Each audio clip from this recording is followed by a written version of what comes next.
तर ज्यांना काही उद्योग नाही ते हिंदीचा विरोध करतायत। हिंदी आपली राष्ट्रभाषा आहे तर मराठी मातृभाषा आहे।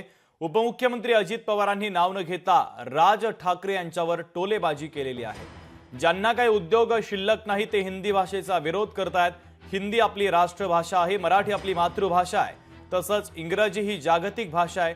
तिन्ही भाषा आपल्यासाठी महत्त्वाच्या आहेत, त्यामुळे हिंदीला विरोध करण्याचं काही कारण नाही, कारण की मराठी आपली मातृभाषा आहे आणि काही महिन्यांपूर्वी केंद्र सरकारने मराठी अभिजात भाषेचा दर्जा दिलाय।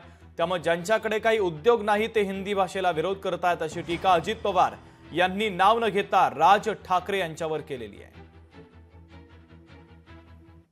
भारतामध्ये अनेक राज्यांच्या मध्ये हिंदी पण चालतं।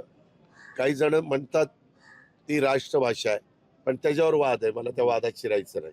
हे बाकीच्यांना सध्या कुणाला उद्योग नाहीत ना, काम नाही ना, ते असले वाद काही ना काही घालतात आणि त्याच्यातच ते वेळ घालवतात।